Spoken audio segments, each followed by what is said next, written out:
Hey everyone, a nerd named Mark here. Sorry, I've been sick, obviously, all week. So I'm doing a quick review for episode 7 of King-Ohger in this video. I just watched 7 and 8 back to back, so I'm gonna do a quick review of episode 7, and then I will also be uploading my more normal style review for episode 8 later on in the day. Dude, let me tell you. First off, thank everyone for the comments. I am feeling somewhat better enough to actually start making some content at least. But dude, episode 7 was so good. We pick up right where we left off. So Gira is officially a wanted fugitive now, which, and he's in hiding. And the whole thing is continuing where we left off. Rackley's is basically convincing everyone that Gira is working with the Bugnarok. And one thing I noticed about this episode is very Yanma and Himeno heavy, which is nice. Like, we got some backstory to them, getting more of their dynamic, and we almost feel like they splintered off to like Himeno, Yanma, and Gira being one side, and then we had Rita, Dabowski, and Rackley's as the other, which isn't the case. We find out towards the end of 7 and with 8. But the conflict that they're playing up between the two, because we have tech versus medicine. I love that thematic of the episode because they're trying to fix their shoe gods, and we have Yama being, oh, this is a system error, we can get this, we're, get all the hackers out, whereas Himeno's like, no, this is a toxin from Scorpy, which is what she calls Scorpy now by the end of the episode, the poison of that. And we find out that, the reason why Himeno wanted Sasserine so much isn't because she wanted something nice just to have. It's because we get some backstory. 15 years ago, there was something called Fury, Wrath of the Gods. I almost said Fury, but that's Shazam too. And Himeno's parents were killed at this time. And we find out, there was actually like this cloaked figure who poisoned them. And the poison had some similarities to that of something from a scorpion. So that's the main reason why she wanted Sasserine. She wanted to study the poison and, make sure this doesn't happen again to anybody, which I thought was really cool. And we also find out from that dynamic, Jan was like, I never knew my parents. You must be lucky to, like, have parents to miss, type of deal. And I was like, the seeing how they played off each other, both not just from tech and medicine, but then also their relationship with their parents. Himeno brings up they were great doctors and this and that. And, Yanma on the side is like, he's basically an orphan, no parents. He never knew them. So I thought that was really cool. One thing I found really funny was the monster of the week was an ant in a military uniform. And Outlandish loved that character so much. It was very entertaining. And there's the growth and the dynamic of the characters was really heavy in this.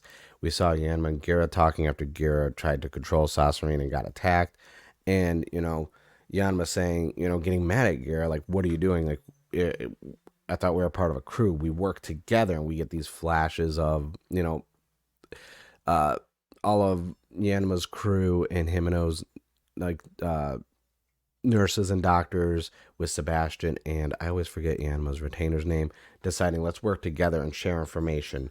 And that was kind of the thing. It's like, hey, we're a team. Like, we can work better together and solve these issues, which I thought was great. Um, One of the cool things is we found out Sasorine's a simp for God Kabuto. Himeno literally commands a scorpion to listen to her.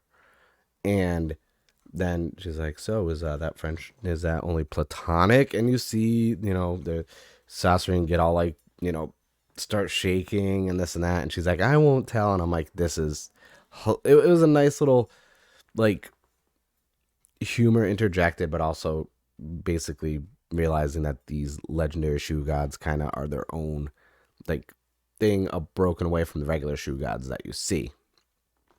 We got the new form for King-Ohger with Sasorian attached to it, which was like a cool, the tail like attached to the hand, the arm, and it made kind of like a hand claw with the tail. I thought that was great. Um, Obviously, because Gira's a fugitive and he's with Yanma and Himeno, they do this whole unenthusiastic, oh no, he's escaping. If only I wasn't so tired after all this fighting and battling to capture him. And I thought that was a great touch because we really see them like, they're basically Team Gira.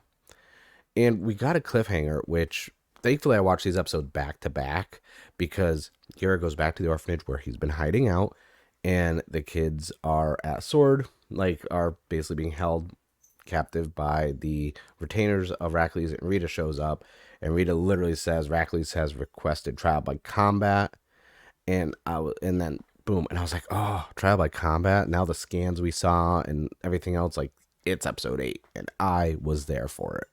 I was like, let's go, because I've been waiting for that fight ever since I saw the magazine scans and everything else. I was like, dude, this is gonna be a banger, and I could not wait.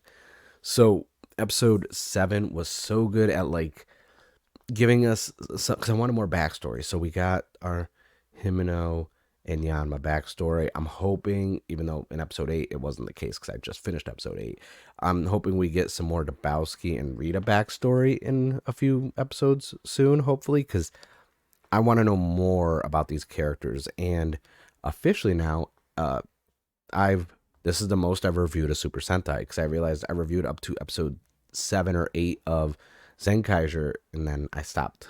So but I'm on the hype train, like especially with episode 8. I can't wait to record that and talk about that episode. But yeah, that's been it for episode 7 of King-Ohger. Once again, I thank everyone who was in the comments, wishing me, recovery and to feel better. I appreciate every single one of you. I appreciate all the new subscribers I've got. It's weird that I'm under 20 away from 1,000. That's ridiculous. But I thank you guys for watching. That's it for this video. It's not going to be overly edited like my other ones because I am still sick. Episode 8 will get more edits on it, I swear. But I thank you guys for watching, and I'll see you guys in the next video.